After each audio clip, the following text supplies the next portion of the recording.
Sorry, I don't love you. Afraid I've grown accustomed to. Cause with you, something isn't wrong, something isn't wrong, something isn't right. I wish you could be happy. Hey everyone, welcome to Geekdom is back, and Tim Hardy is back as well. We are going to be talking about the deadly foes of Spider-Man and the superior foes of Spider-Man. So we have two different comics that we're talking about, but they sort of intertwine with each other because a lot of the same characters overlap and everything. So Tim, how are you doing today? Are you ready to talk some Spider-Man? Oh, I'm always ready to talk some Spider-Man. Awesome. I've definitely been diving into the comics a bit more simply because on Marvel Unlimited, it's so easy to, and I'm sure you listened to the episode I did with Jason where we discussed, the Spectacular Spider-Man show, and then we talked about Spider-Gwen, Spider-Man, and, just a whole episode full of Spider-Verse stuff, not even necessarily, Peter Parker's Spider-Man. But that's who we are going to be sort of talking about with these two comics, because even though Spider-Man is in the title, he's not necessarily the sole focus like he usually is in Spider-Man comics. So why don't you just let everyone know why these comics appealed to you and why you wanted to talk about them today? Well, as a big fan of Spider-Man, I just love the whole world and everything around him. Like Peter's my favorite Marvel character. Miles is up there, but like a lot of the villains too. Just everything about the Spider-Man mythos appeals to me. So I just love the idea of being able to tell some stories from the perspective of the villains and just really get different angles and really flesh out all of this. Like I was first introduced to the idea of stories from the another perspective because as a kid I had some random Spider-Man comics, and one of them was one of the issues, I think the third one of Deadly Foes. And then when I got older, it was pretty recent because Superior Foes is pretty recent. But when I was getting back into comics really actively, I heard that was really good, and I was like, oh, I remember liking that other one when I was younger. So I got into it, and it's just really cool to get like sort of that story of what the villains are doing when they're not with Spider-Man, and like just what their lives are like. Yeah, and like I said, I've been diving in a lot more now, so I'm not quite as versed as you are in Spider-Man still, but there's so much to enjoy about the character. So why don't we go ahead and dive into the Deadly Foes of Spider-Man? This is a 4-issue run from the 90s, so it's one of those comics that has a lot more words than comics today. So even though it was a shorter run, it still took me a good amount of time to get through it, and it was one that wasn't on Marvel Unlimited. As far as I could tell, I kept searching for it, and I was like, all right, I'm seeing superior foes, but not deadly foes, so I had to go find it elsewhere and read it. Obviously, talking about this makes sense because you get that overlap, like I mentioned, but why don't you go ahead and let us know what the general idea behind this comic was? Okay, yeah. So this came out in the early '90s, and around the time there was a team called the Sinister Syndicate, a play on the Sinister Six, which is just like as often happens with Spider-Man and other big superheroes with a bunch of villains. The villains had teamed up. So this is just sort of a tale from the early '90s, from their perspective of sort of the politics going on with all that and the interactions. So you have the original Beetle, Abner Jenkins, I think his name is, and then Boomerang, Shocker, Speed Demon, Hydro Man, and Rhino. So these six characters are all kind of trying to do their own things, which sometimes overlap their interests, other times they're not. Some of them are one upping each other. They're just as threatened by the Kingpin as they are Spider Man. And it's just a whole adventure about all these different characters trying to accomplish their goals, which again, sometimes work really well and sometimes clash really hard. So they end up fighting each other as much as anyone else. Yeah, and what I found interesting about this, I actually read it after I had finished reading through Superior Foes, so I was already a little familiar with these characters, and Shocker is the one we saw most recently in Spider Man Homecoming and everything like that. So he's a bigger villain, but I feel like they're still not focusing on like the really big villains for Spider Man. You know, we don't see Vulture in here, we don't see Venom or any of those villains that sort of can take over a story in a bigger way. Yeah, I mean, Rhino is somewhat of a bigger villain, like not one of the top tier, but like he's up there. But besides him, and then I guess Shocker would be the next biggest. Besides that, it definitely is smaller ones. Like when I was younger and read this, I knew about Rhino, Shocker, and Hydro Man from the '90s cartoon, but it was my first introduction to Boomerang, Beetle, and Speed Demon. Which part of the appeal is its ability to shine a spotlight on characters you otherwise wouldn't know. But yeah, it definitely leans toward these more like C list, maybe even D list villains.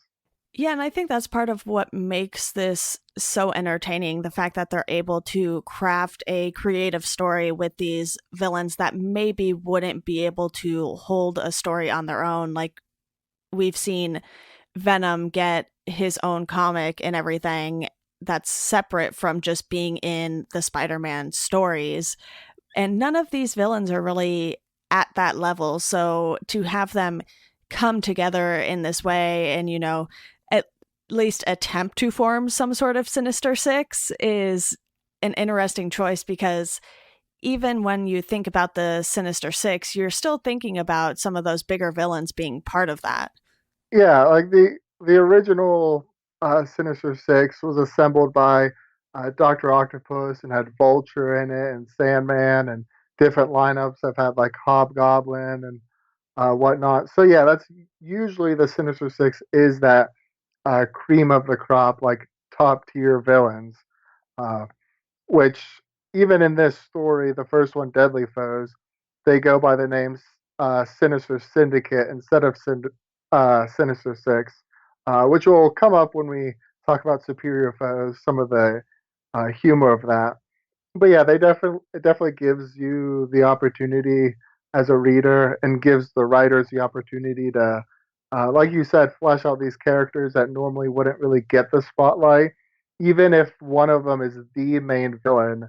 Like I recently, in the past year, read through the first like decade or so of Spider-Man comics, and when Shocker first showed up, he was a genuine like threat on the level of a bunch of other people.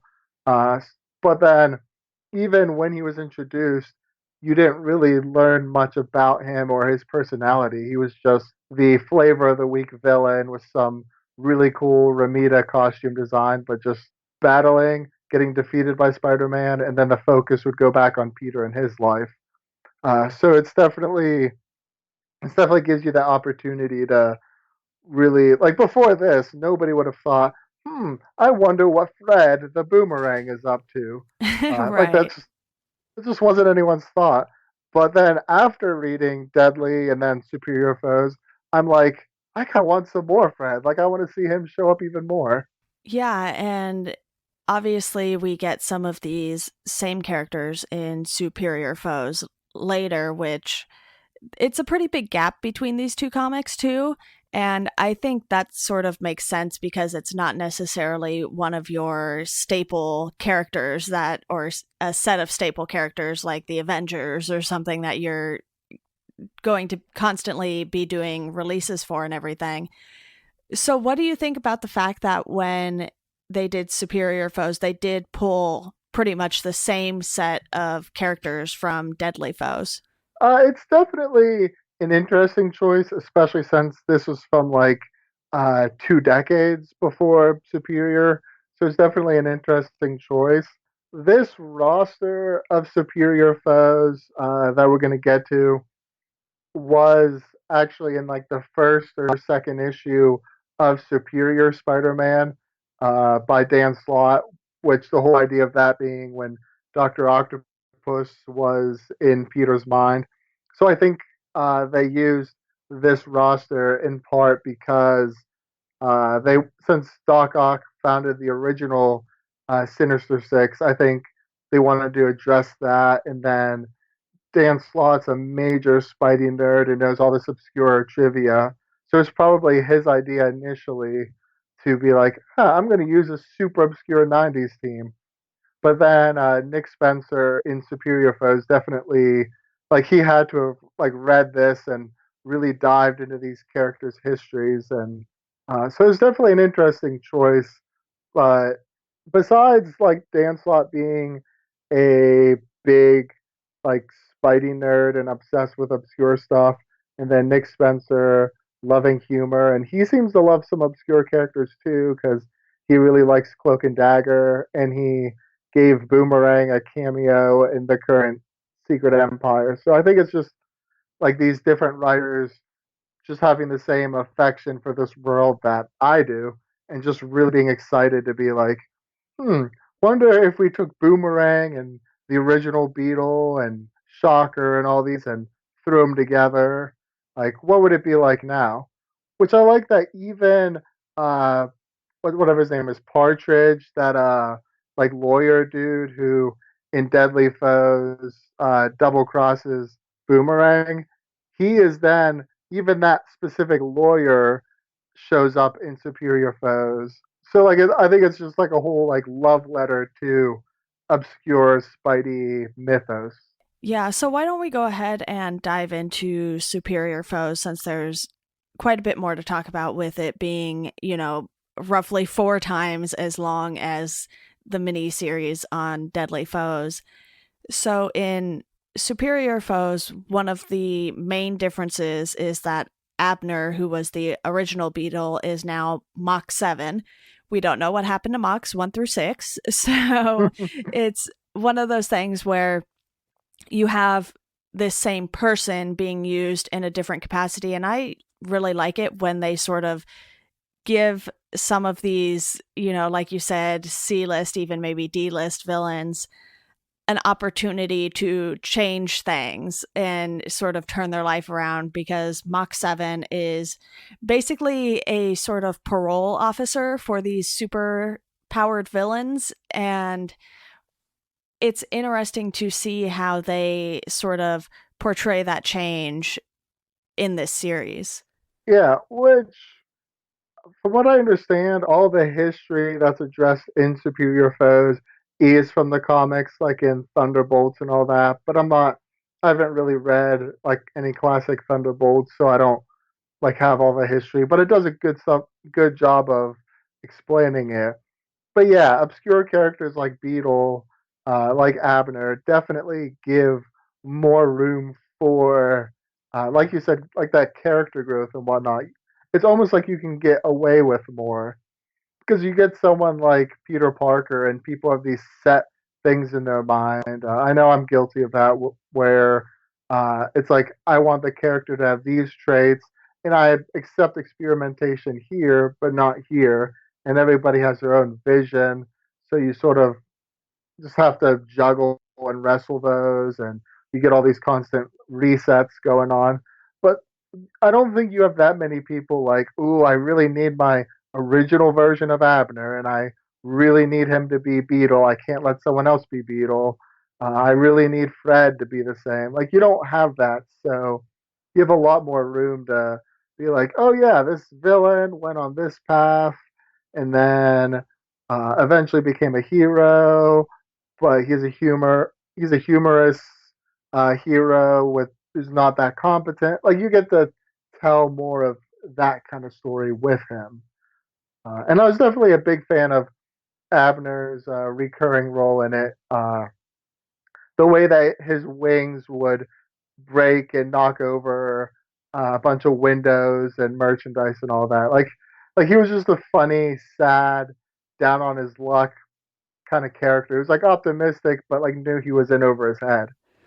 Right. And with this comic, I think what they did even a little better than Deadly Foes was they actually left Spider Man out of this one a lot more than Deadly Foes did, it seemed, because, you know, Spider Man still showed up in Deadly Foes and sort of kept stopping the criminals, you know, from the prison escape and everything like that. But in this, I feel like it definitely still focused even more on everything from the criminal's perspective on it. And you see that a lot of them are doing this because they need the money and they're not necessarily out to just, you know, like destroy New York City like some villains are.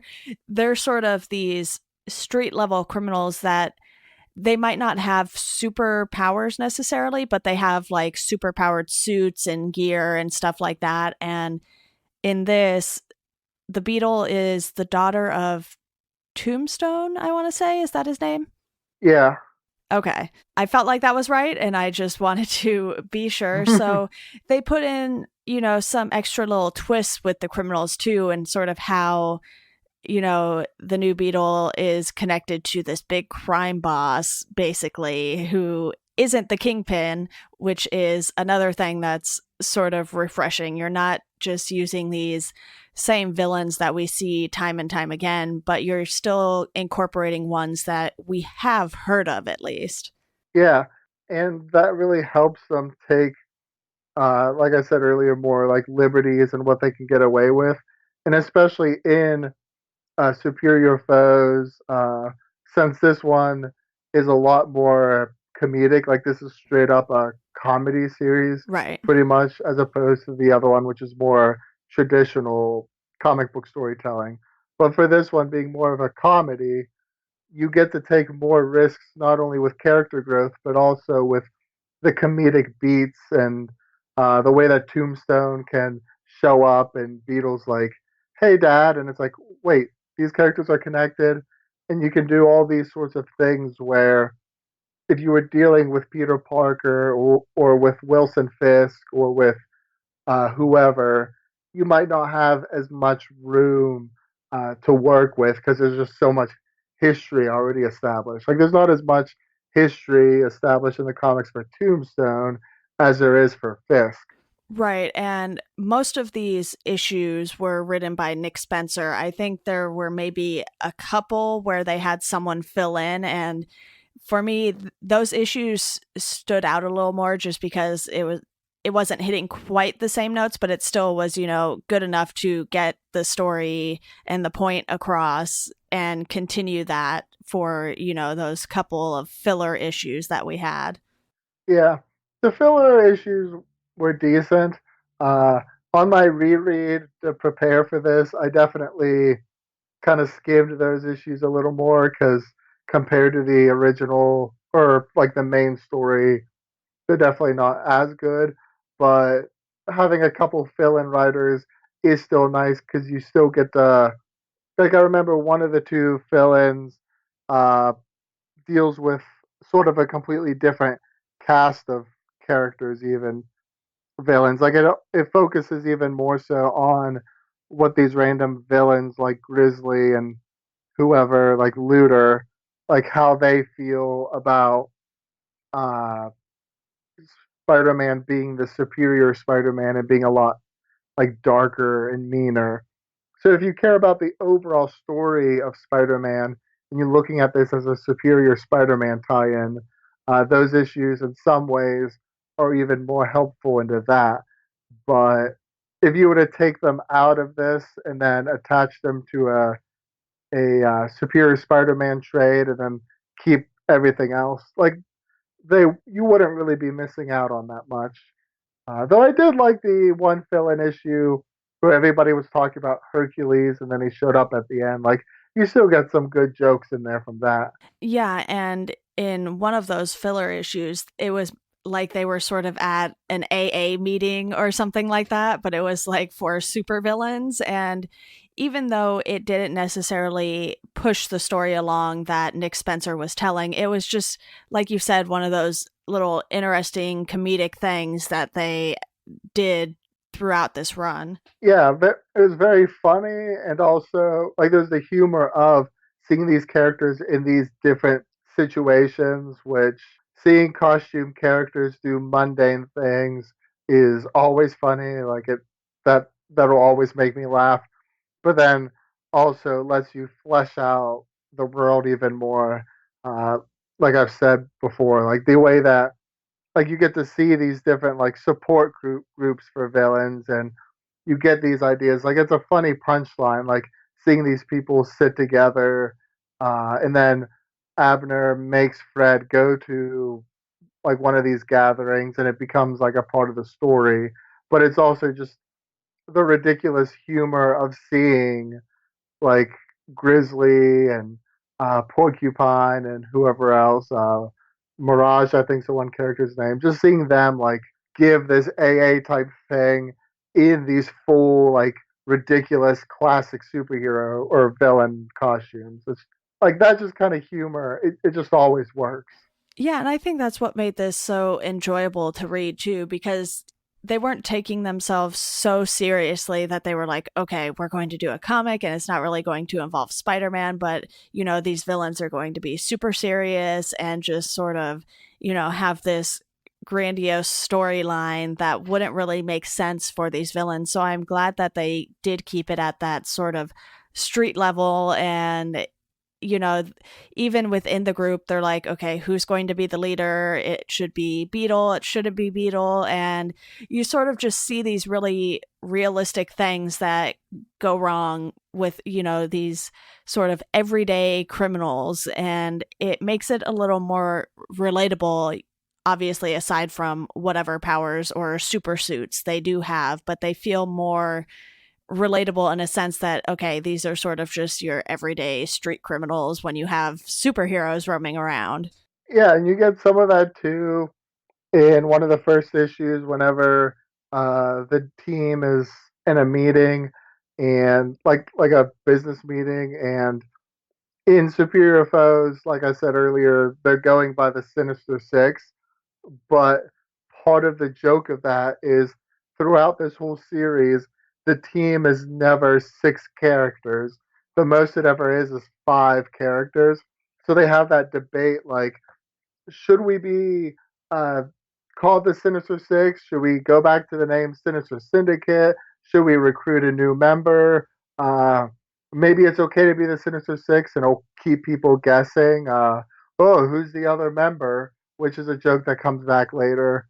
But you just get some of that kind of humor, which is like ridiculous. Like, what kind of conversation is that? Like with the name, but there's definitely a weird element of like almost relatable with that, like the sort of infighting and joking and even backstabbing that can happen when you're part of any sort of group thing, whether it be your job, like a 9 to 5 job or whatever. Like this, like it's ridiculous and absurd, but also it does kind of reflect a certain something. And then even the issue, which is one of my favorite issues in the series, where it's dealing with Janice, the Beatles' backstory, like as a little girl growing up as the daughter of Tombstone.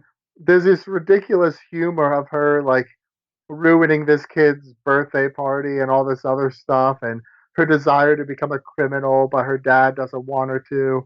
Like it's absurd, but it also has that weird element of relatable where someone could read that and be like, I actually kind of see myself in part of this almost.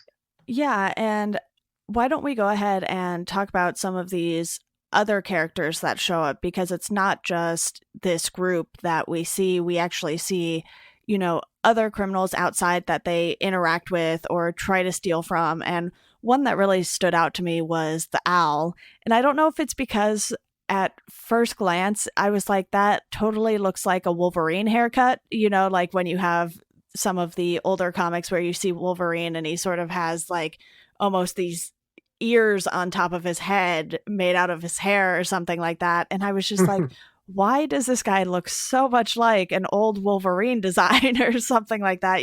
Sans the claws, of course. And it was just another thing that added a little more comedy to it for me. And I was like, this is just, I don't even know how to take the owl seriously, really, especially with a name like the owl. And I know, owls have certain characteristics and they're not, going to be extremely pleasant animals, but it was just one of those things where sometimes when you get these street level criminals, it's hard not to just sort of sit back and laugh at even what some of their names are before you even know what they do. Yeah, which Nick Spencer and company definitely knew when they were crafting this series. Like, they have what I think is a very good combination for writing modern Marvel and DC stuff, which is we love this. Like, we're not thinking that it's dumb. Like, we're treating it with respect to some extent, but we also acknowledge how ridiculous and campy and absurd it is, and we're having fun with that too. So you can definitely see some of that with the owl, with his goofy costume design and hairstyle, and the fact that he, as an owl kind of guy, eats mice or whatever. Like he's kind of dark and menacing as much as a comedy series will let it, but it also lets it be ridiculous. Which, little bit of trivia, this character, the owl, is actually, believe it or not, the inspiration for that one guy, Owsley, or I forget his first name, but that one like assistant to the Kingpin in Daredevil season one, the guy who like dies at the end of the season. You know what I'm talking about? Right. With like yeah, like that's actually like he in that season is their version of adapting this character, believe it or not. Interesting. I didn't know that's what they were basing it off of. And we also have another little twist, if you want to call it that, when we find out that the girlfriend ends up being Black Cat. And I'm totally drawing a blank on whose girlfriend she was the entire time, but I know it was definitely someone in the Sinister Syndicate group there. Yeah, that was Fred the Boomerang. Like Okay. it was his girlfriend throughout it, which that's not revealed until the very last issue, like toward the end. Right. But which, hey, spoilers or whatever. But I think this is actually kind of good. Like, I actually, as funny of a twist as that was in the last issue when I first read it, uh, whenever I reread it, there was actually some humor in knowing as I went through it, like being aware that that's Black Cat in disguise and like reading it with that in mind. But yeah, she was a fun character, and I didn't realize until I was preparing my notes for this podcast and like looking at everything. But in the entire series, uh, and she's in it a decent bit, like as a recurring character. Like she's a decent supporting role in it. She never once has a name. Like she doesn't say her name. She's not asked it, which is a funny little subtle detail to show how much of a jerk Fred is. But like he'll call her like babe or whatever, or my girl, but he never once asks or says what this character's name is. She just the girlfriend that he just really likes because she's attractive to him and whatever. Uh, which it should have been a sign to him, like that this uh, decently attractive woman was putting up with his absurdity and sticking through with him, even when he tried to offer her up to get killed to the one villain. But it all makes sense at the end when you find out, oh, that was the Black Cat. Yeah, and it's almost like not that they're giving you a cliffhanger, but it's almost like they're giving themselves a chance to maybe pick up the story again somewhere down the line or something like that because like you said, it was about 2 decades between this and Deadly Foes and they didn't, exactly pick up where Deadly Foes left off or anything, but they took those same characters and crafted a story that was along those same lines and with that Black Cat reveal at the end, I feel like that's something you could sort of roll into another story down the line. Yeah, definitely. Like you could have, which Black Cat's being used a lot in the comics right now. in the Miles Morales Spider-Man series and a couple others. Like she has like a pretty strong presence in New York right now. So like you could definitely have her and Boomerang interact again down the road and have something there. Though exactly how they address that and other things in the story is somewhat up in the air because it's revealed at the end that Fred, as he's told this story, is a little bit of an unreliable narrator. Like at the end, like he's narrating the whole thing, but at the end, you find out that he was at a bar talking to someone, and like the person he's talking to compliments his story, and he's like, "Yeah, well, it helps when you make up half of it." So it's like, wait, did this actually happen in continuity? A lot of it clearly did, but like, what's going on there? Yeah, that was another thing that I thought was interesting too. And I honestly just really enjoyed this a lot more than I thought I would because as someone who more recently started getting into the Spider Verse kind of comics and everything, I've read, like I said, Spider Gwen, Spider Man, which is Miles Morales, and I went through and read a bunch of the original Miles stuff with Ultimate Comics and everything that Bendis did on the character. And to get something like this, it was a completely new experience. And I think I'm actually glad I did read Superior Foes first because it was, a little more modern and a little more my speed. I know there are plenty of older comics that I want to read, but it's one of those things that I just keep putting off sometimes because I know it's going to take me longer to get through those comics and everything because I do want to, go back and start with the Amazing Spider-Man #1 at some point and read through. But as you know, as a big Spider-Man fan, there's just so much you can read with this character, whether it's the Amazing Spider-Man, Spectacular Spider-Man, Ultimate Comics Spider-Man. There's just so many different storylines that have been followed since the character was first introduced in Marvel. And to get something that is Spider-Man related, but not a sole focus on Spider-Man is just a nice little break that allows you to still get an idea of what this character has to deal with without actually seeing him deal with it necessarily. Yeah, it's just a cool way to get like sort of get like the camera that's focusing on Spider-Man and just get it at a different angle. And in this, you don't even see Spider-Man, but you get an idea of what his New York City is like, and that gets to help like your understanding elsewhere of like what this world's like and all of that.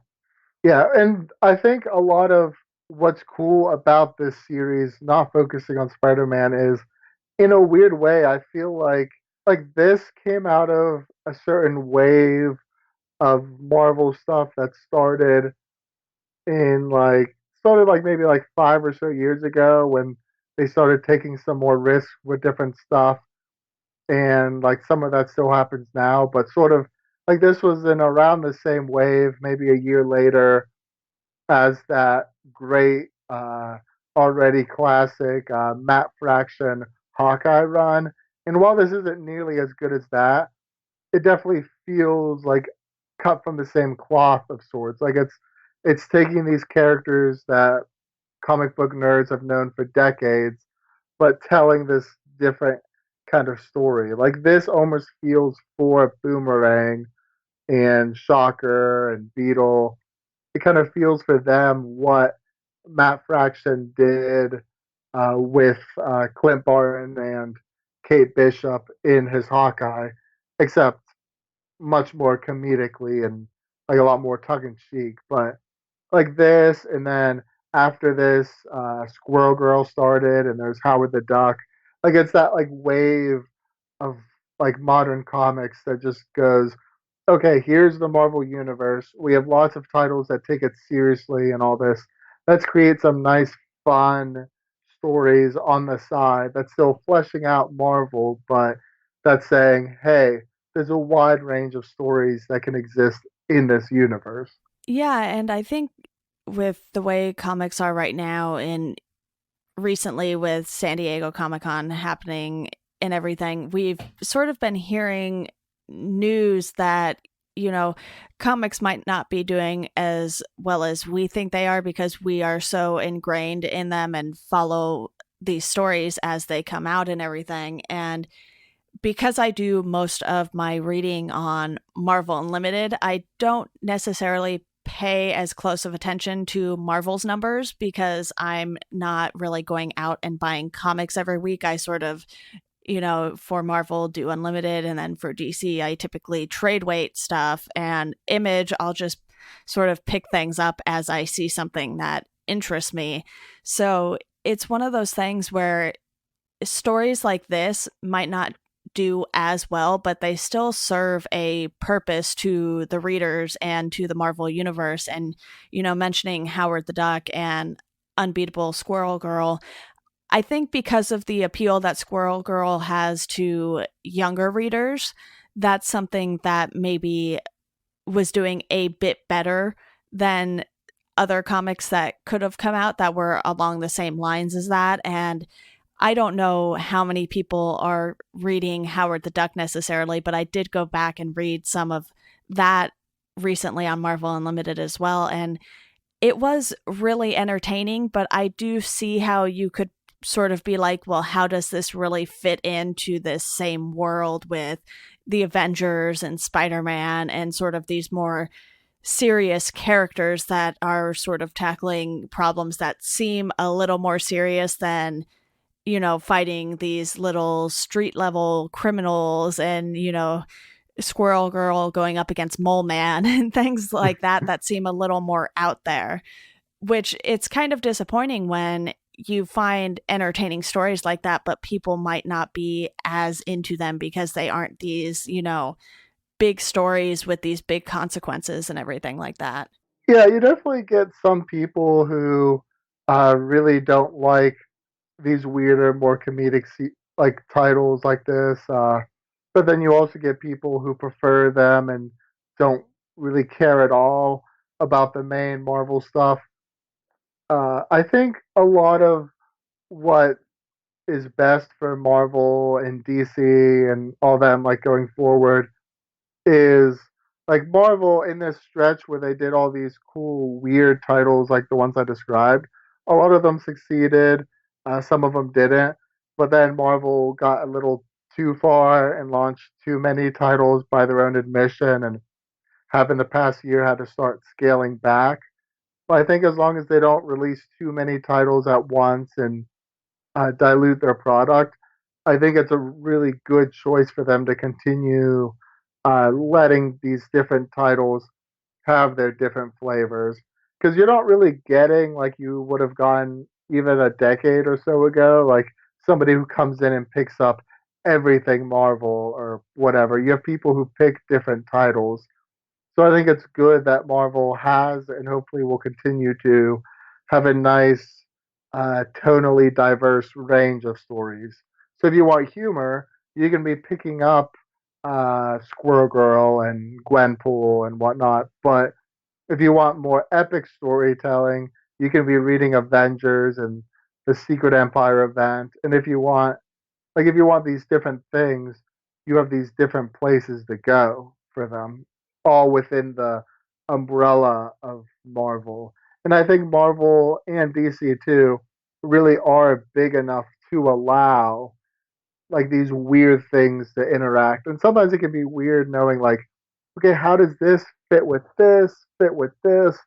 But I think at the end of the day, it's better to allow different titles to do their own thing. Yeah, and your point of Marvel and DC being big enough to do that, I think it helps that a lot of people are going and seeing these movies and then maybe wanting to know more because I don't think Guardians of the Galaxy was necessarily a property that Marvel may have thought would be as big as it's been, especially with the two movies and everything. Because before I really started getting into comics, it's like you knew about the big ones like the Justice League characters, the Avengers, Spider-Man, but you didn't really, or at least I didn't really know too much about some of these other characters or teams until they started ramping up the movie production and everything. And obviously, they started out with, Iron Man, Hulk, the Avengers, and did get those big names. And I think that allowed them to take more of a risk on something like Guardians of the Galaxy because people have obviously enjoyed space movies. Look at how big Star Wars is. So if you can have something like Guardians of the Galaxy that has these big consequences but still provides that comedic relief, I think that can translate to the comics too. So you can start getting these characters that, maybe we see Howard the Duck interacting with the Guardians, which we have seen that because, he pops up here and there in the movie and everything. At least the first one, I think he's in the after credits scene. Yeah, he's in the after credit scene of the first one, and then he has a brief cameo. I forget where in the second one. The second one's during the actual movie, Yeah. but I forget where. But they're both just like real brief cameos. Yeah, I think the second one he might have been in like a bar or something like that, and they just sort of pan and it's like, hey, there's Howard the Duck, and then they move on with the story. But these characters in the Superior Foes aren't necessarily ones that are going to have, solo films or anything like that. But like I said, we did see Shocker sort of come to prominence in Spider-Man Homecoming, and maybe not even prominence, but you sort of just see that character form in Homecoming. So that's something that they could use down the line. And to have a comic like this that you can point to and tell people, hey, if you are interested in learning more about these villains that don't necessarily have, big parts in a lot of the Spider-Man comics, check out Superior Foes and you'll get sort of more of their story and what their characters are like and why they're doing what they're doing. And you can have fun while doing that too. Yeah, and I think there's sort of a misconception with some of these movies that you can have quote unquote too many villains. But I think Spider Man Homecoming was good evidence that you can't have too many villains. What you can have is too many stories. Right. Like people like talking about Spider Man 3. But the problem with that wasn't that you had three villains, it's that you had three villains that each had their own story. And then some people said Amazing Spider-Man 2 wasn't as good because it had these villains. But I mean, I personally am in the minority, and I know that I am in loving Amazing Spider-Man 2, even though it's deeply flawed. But the flaws in the movie have nothing to do with the number of villains. Like, Rhino is a fun little cameo that doesn't affect anything. It's just a fun little action bit at the beginning and end. And then Electro and uh, Harry's stories like intertwine really well. Uh, it's just the movie happened to be bad, so that was an easy scapegoat. But then you actually have more villains in Homecoming. You have Vulture, you have two different Shockers, which the one who, like the first one that has it before the real Shocker does, Right. actually is some obscure 60s Spider Man villain who was the Shocker and Spectacular Spider Man cartoon. But you had two different Shockers: Vulture, the Prowler, the Tinkerer, Scorpion. That might be all of them, but that's still six of them. And Right. now a few of them aren't in costume, but still you have all these characters in it. So like you could have a good Spider-Man movie with like seven or eight different villains as long as they're like some of them in cameo roles or as just like lackeys serving like the main one. And I'd love to see more of that. I loved seeing Shocker and Prowler and Tinkerer in Homecoming. I would love to see the next Spider-Man movie open with him just fighting like maybe have like the boomerang doing something like real quick, just have like a James Bond style opening sequence before the main story have Spider-Man take him out, make fun of him for having a boomerang on his head. Like, just have little things like that. Like, just throw these C-list, D-list villains in these little cameo roles. It lets you have a bigger world, and it's a lot of fun. Or you could do something else with Spider-Man villains, and I guess that sort of segues into the last little thing that I suggested we talk about in this podcast, which is the Sony films. Right. Since I sort of segued into this on my own, and I have my own opinions on it that are sort of different from most and a lot more positive, how about I throw it back at you and let you start in sharing what your opinion is of what Sony is trying to do with these side films, which I don't know if we should explain what they are for those who don't know.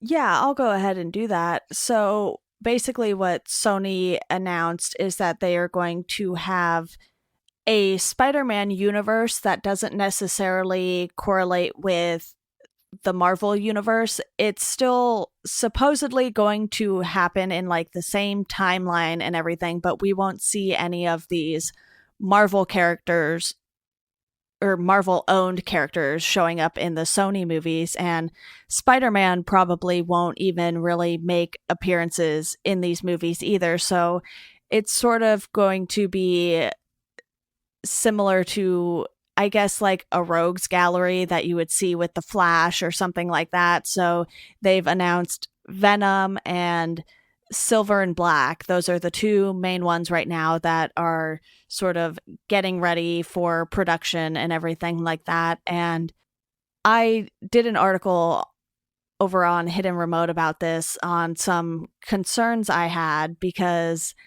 it seems like I understand what they are wanting to do, but it feels like they haven't really made a solid plan yet. It's like they've announced these movies. We have, Tom Hardy as Venom, and that's sort of all we really know as the general public and everything like that. So having Venom, Silver Sable, and Black Cat, those are solid villains to start with, and I like what they're doing by having Silver Sable and Black Cat team up and sort of support each other in a, female led villains movie, which I think is going to be interesting if they pull it off. But it just sort of feels like at the moment, not having Spider-Man in these films might be a little risky for them. And it feels like they haven't really said anything to make me believe that those movies are all going to tie in together, I guess. Like, how is Venom going to have anything to do with Silver and Black, and are they going to do a Sinister Six movie or something like that? And I know you're also interested in whether or not that Sinister Six movie will end up happening. Yeah, there's a lot of uncertainty. There were these weird interview back and forths with Amy Pascal and Kevin Feige in trying to figure out what exactly the deal is with these movies. It seems like they exist in a world where a Spider-Man kind of exists, but they are not officially in the MCU. So there's some ambiguity in maybe down the road, maybe they could decide, hey, you know what? We're going to pretend that Tom Hardy Venom actually was in the MCU, and we'll use that. Or maybe it never will cross over, and maybe they'll do their own thing. So there's some question there. There's some question on if Venom is in the same world as Silver and Black Cat and all them and like all that stuff. Like, are these gonna intersect, or is Venom its own thing, and then Silver Sable, Black Cat, its own thing? So there's a lot of uncertainty there, but I'm a lot more optimistic than most people because Right. I just love Spider-Man and I love his cast of characters, and I think there's a lot of cool stuff you can do with it.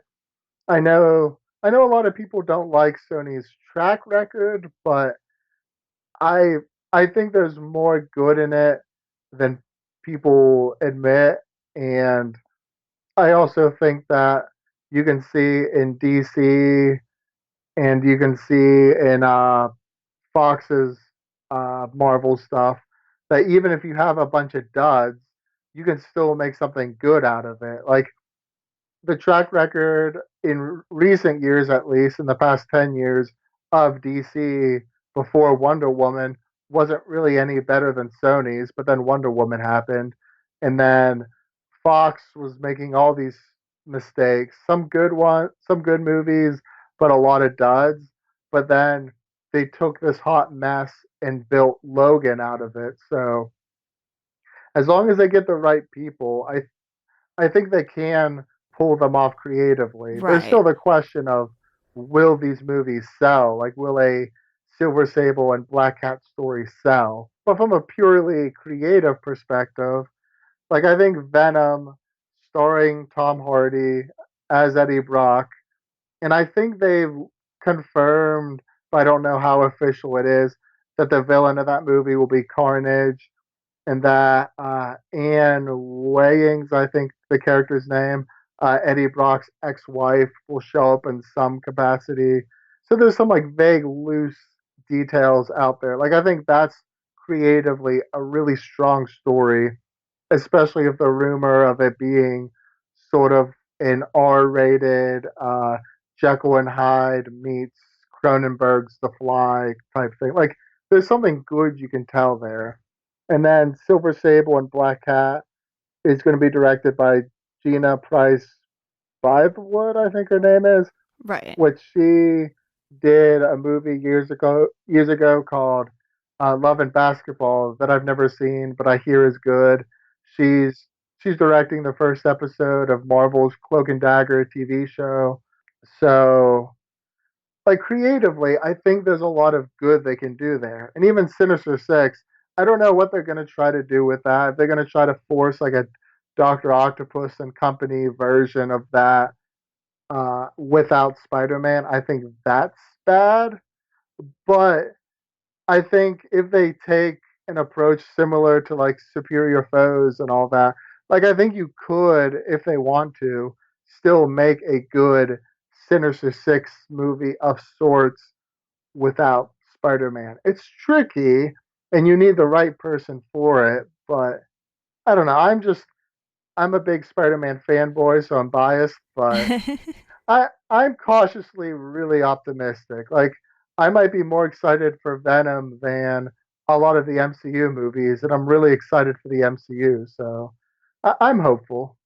Yeah, and a couple of the other things I touched on in my article, which I'll link to in the show notes and everything if anyone wants to check it out a little more in depth, was Venom makes sense as one of the first villains to cover, but I don't know that others might be as sold on Silver Sable and Black Cat. While I think they could do something really interesting with that movie, I feel like with Michael Keaton's performance as Vulture in Spider Man Homecoming, it's like, okay, well, why aren't you sort of just doing more with something good that you've already, touched on and hit on in Homecoming? And it'll be interesting to see if that story with the Vulture and maybe even Scorpion, because we see them in that scene later, cross paths in jail, if that's something that develops in the MCU or if that's something Sony can sort of take and run with it. And I feel like going to Silver Sable and Black Cat and sort of not hitting on some of the bigger villains first might be a downside for them simply because I don't know how many general fans of just the Spider-Man movies know too much about those two characters. But you and I, because we read the comics and everything, it's a little bit of a different story, but we also know that not everyone who goes to see these movies reads comics. While some people might have started reading comics more after seeing the movies and everything, they may not have, dug as deep as we have and everything like that. And the final point for me was, is Spider-Man going to remain the only hero in the Sony universe? Because they have, I swore it said like 900 characters that they have the rights to. So that would include, Miles Morales, because that egg has already been laid basically in Homecoming, and you could have, Spider-Gwen, Spider-Woman. There's so many heroes within the Spider universe. Do they plan to just keep Spider-Man as the only hero in the background and not even really show him, or do they plan to incorporate more heroes? And that's something that I really want to see how they handle that, because if you're just going to do a rogues gallery and just leave out all these heroes that people would really enjoy, I think that is something that could be a big mistake for Sony. Yeah, whenever I read your article, the hero villain thing, like that ratio and who you use, was probably the part I agreed with the most. I think there's still potential because Venom varies, and if he's a hero or a villain or an anti hero. So I think depending on how they approach that movie, maybe they could do that some stuff with him. Because like this fall in the comics, Eddie Brock's gonna fight Craven the Hunter and some other Spidey villains. So maybe they could do something with that. Black Cat's a villain right now in the comics, but she's flip flop between hero and villain. So maybe they could do something with her. Back in the 90s, Silver Sable actually led her own series for like, I think, 20 something issues. Not that anyone in modern audiences knows this obscure 90s title, but from a creative perspective, she and her supporting cast held a comic book for like 20 some issues. So you could there is that bit to tap there, this obscure thing, kind of like how Guardians of the Galaxy tapped on obscure stuff. Like you could maybe use her, especially since some of Spidey's villains, like Chameleon and Tarantula, some of his villains are more international in nature. Maybe you could focus on that, which there were rumors of characters showing up in Silver and Black, but one of those rumored characters is Scorpion, but he's in Homecoming, but this isn't connected to Homecoming. So there's a lot of questions there, but I think between Silver Sable and Venom, like there is still hope that there's a good like hero villain ratio, but like I don't know that they're going to really use Miles outside of the animated movie and then eventually in the MCU. I don't know that they'd use Spider Gwen. I could see them using Spider Woman, and she's one of my favorite comic book characters just in general. So I'd love to see Jessica Drew, but I don't know if they will use her in this or if they'll use her like I don't even know where the rights are for her because she's a Spider-Man character but not as much as like Spider Gwen, and she's connected to the Avengers. So there's just a lot of questions with all that. But if they use Spider Woman, Silver Sable, Venom, they can pull it off. There's just they really need the right filmmakers to helm this to make sure they're able to balance it all and tell a good story.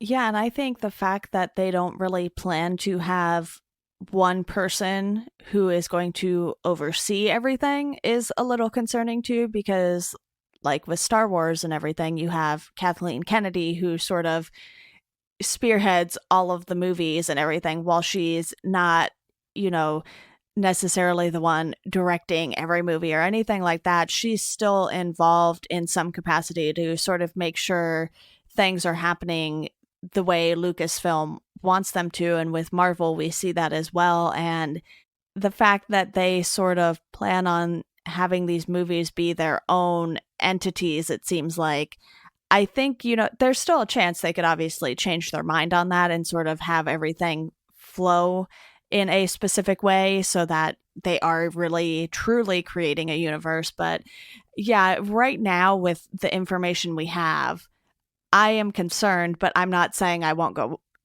watch these. Maybe I might not watch them in theater right away, like opening weekend or anything like that. But I will definitely plan to check out at least these first two to see where they're going with them. Yeah, I have a, a little bit of a counter argument of sorts to the popular discussion of there not being one person heading it. I agree that it's a lot safer that way. Like, I love Kevin Feige's creative vision, so I don't mind all the Marvel movies like staying within a certain umbrella and not straying outside of certain boundaries, because those boundaries that Kevin Feige has set happens to be what I like in comic book movies, so it's good for me. But I think there's something to say about some people being able to work outside of that. Like in the Star Wars example, uh, I think her vision was really good for Force Awakens and is going to be good for a lot of stuff going forward. But then you have the Han Solo movie and Lord and Miller leaving that.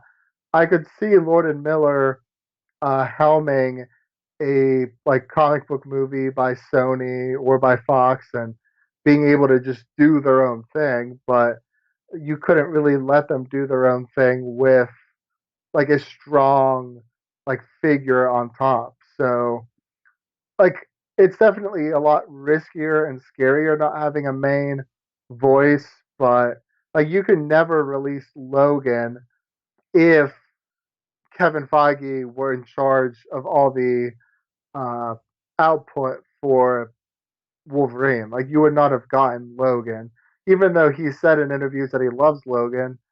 Like I don't think within the structure of Marvel Studios and Disney that would be allowed.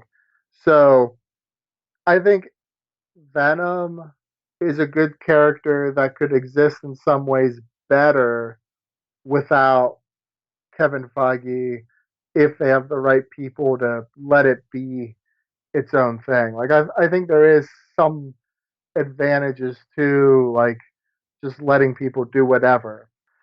So there can be a downside to that too. Like if you look at Fantastic Four or Fan Four Stick, as I like calling it, from 2015, Kevin Feige would not like he would not have let Logan happen, but he also wouldn't have allowed Fan Four Stick to happen. So it's just we gotta hope that Venom is more like Logan and less like Fan Four Stick, but there is definitely some potential that the lack of a strong singular voice actually lets these films be a little more special. And especially since audiences really liked Deadpool for the most part and also really liked Wonder Woman. Like I think there could be some financial advantage to that as well, in addition to creative. Like maybe people will think, I like this whole superhero thing, but I want something a little different from Avengers, and maybe that'll happen and that'll help. Yeah, and the only reason I bring that up is because they specify that they want it to be a universe. And when most people sort of think of that, they sort of think of this encapsulating thing that flows really well. And I don't know if maybe they should have just said they were going to develop more Spider-Man characters instead of trying to develop a whole universe, because that sort of, at least for me, implies that they want it to have this certain flow and that the movies won't simply just be a series of standalone movies. Yeah, which is possible that that is still what's happening, that they are going to make these all do a specific shared universe Right. and that they do have a set plan without a set voice. And it's definitely possible that Venom or Silver and Black could end up being bad in the same way that this year's Mummy movie was. So the idea of saying they're launching their own quote unquote universe, I do agree that that's really scary wording and can mean some bad things, but I'm cautiously optimistic right now that they'll try to make these movies be good on their own terms and then work from them. Do sort of what Iron Man did, where there's some seeds for other stuff, but it's just its own thing, instead of pulling a mummy and be like, oh, we're totally gonna have this big franchise, so let's just spend much of the movie building this, that, and that. And then the movie, from what I understand, largely flopped, at least domestically. So you definitely don't want to count your chickens before they hatch, as they say. Yeah, and my concerns are basically based on what we know at this very moment or, at the time that I wrote the article. So things could change and it depends on sort of what plans they reveal and everything like that. But, I think, like I said, I'll definitely continue to follow what they're doing and check out the movies and everything like that because I did watch, The Amazing Spider-Man, The Amazing Spider-Man 2, and I enjoyed the fact that they allowed Spider-Man to become part of the Marvel universe recently too. So I think they are definitely sort of on the right footing now, and with the way people have reacted to Spider-Man in Civil War and in Homecoming and hopefully in Infinity War, it'll give Sony sort of this boost that they need, at least in the critics' eyes, I would say. Yeah, the biggest thing that they have working against them, which personally makes me excited as a Spider Man fanboy, but I know could be rough for general audiences, is the current schedule right now for everything Spider Man related is next year he's going to show up like Tom Holland is going to be in Infinity War, and then also next year in October is the tentative date for Venom, and then December is the animated Miles Morales film. Then the following year, I think Tom Holland is going to again show up in Avengers 4. Then that July is the Homecoming sequel, and then at some unannounced date in the future, we're getting this Silver and Black movie, which I feel like that's probably going to be in 2019 because I I think they're trying to make good progress on that. So you could have Spider-Man or Spider-related characters show up in six different movies over a 2 year period. These will be fundamentally different movies.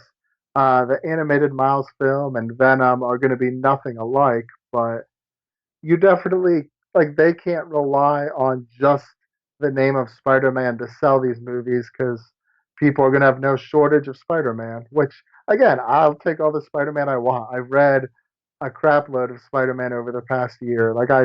I'll eat it all up, but I don't know if general audiences will. Yeah, definitely. Well, is there anything else you want to hit on before we go?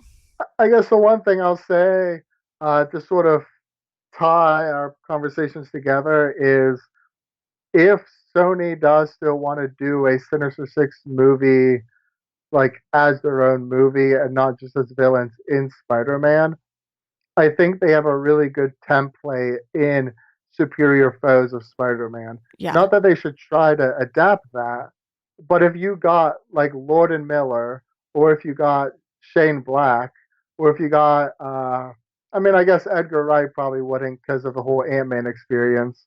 But if you got like the right filmmaker and said, here's this set of characters, create a fun, ridiculous. Like I think Shane Black would be the most interesting one. Like if you've seen Kiss Kiss Bang Bang or the other guys, like they have sort of that same tone that Superior Foes does, where there are these weird twists and all this hijinks and the plot's all over the place and it's these hard luck characters trying to navigate stuff. So if you gave them like these characters and said, "Hey, you can have references to Spider-Man, but we're not going to have this set in any particular continuity. It's just on its own. Here are these characters. Here are these very slight limitations. Do whatever the heck you want." If they do that, then I think Sinister Six could be a very special Deadpool, Guardians of the Galaxy type movie. If they don't do that, it's really risky. But I think if if somebody hands Amy Pascal Nick Spencer's work on these villains, I think that'll help a lot. So hopefully somebody let them know about this, and hopefully that inspires their decisions. Yeah, definitely. Well, thank you so much, Tim, for coming on. It's always fun talking comics and everything with you. So I'm sure you can find another Spider-Man comic for us to both talk about. And I know I have, this episode with you, and then Jason and I sort of plan to continue that Spidey extravaganza thing at some point, and that's going to cover movies and comics probably. But like you said, there's so much Spider-Man. There's always something we can find to talk about. Yep, and if all these movies materialize, we'll have even more. Yeah. Your podcast is going to be just as oversaturated with Spider-Man content as theaters, which I'm excited about. But see, the thing is, people can listen to the podcast as they want to, and it will sort of always be there, and it's free. So they can save it for a rainy day when they are just wanting more Spider-Man content, and I am totally fine with that. It's not like True. at the movies where people feel the need to go see it while it's in theaters and everything like that. People can take their time with this and, get around to it when either they have time to read the comics or watch the movies or whatever. So I think, I'm not going to be too worried. Or they can be like me and binge it all. Yes, they could do that as well. I am fine with however people choose to listen to this. So again, thank you, Tim. And to the listeners, as always, thank you all for listening, and we hope you enjoy the rest of your day.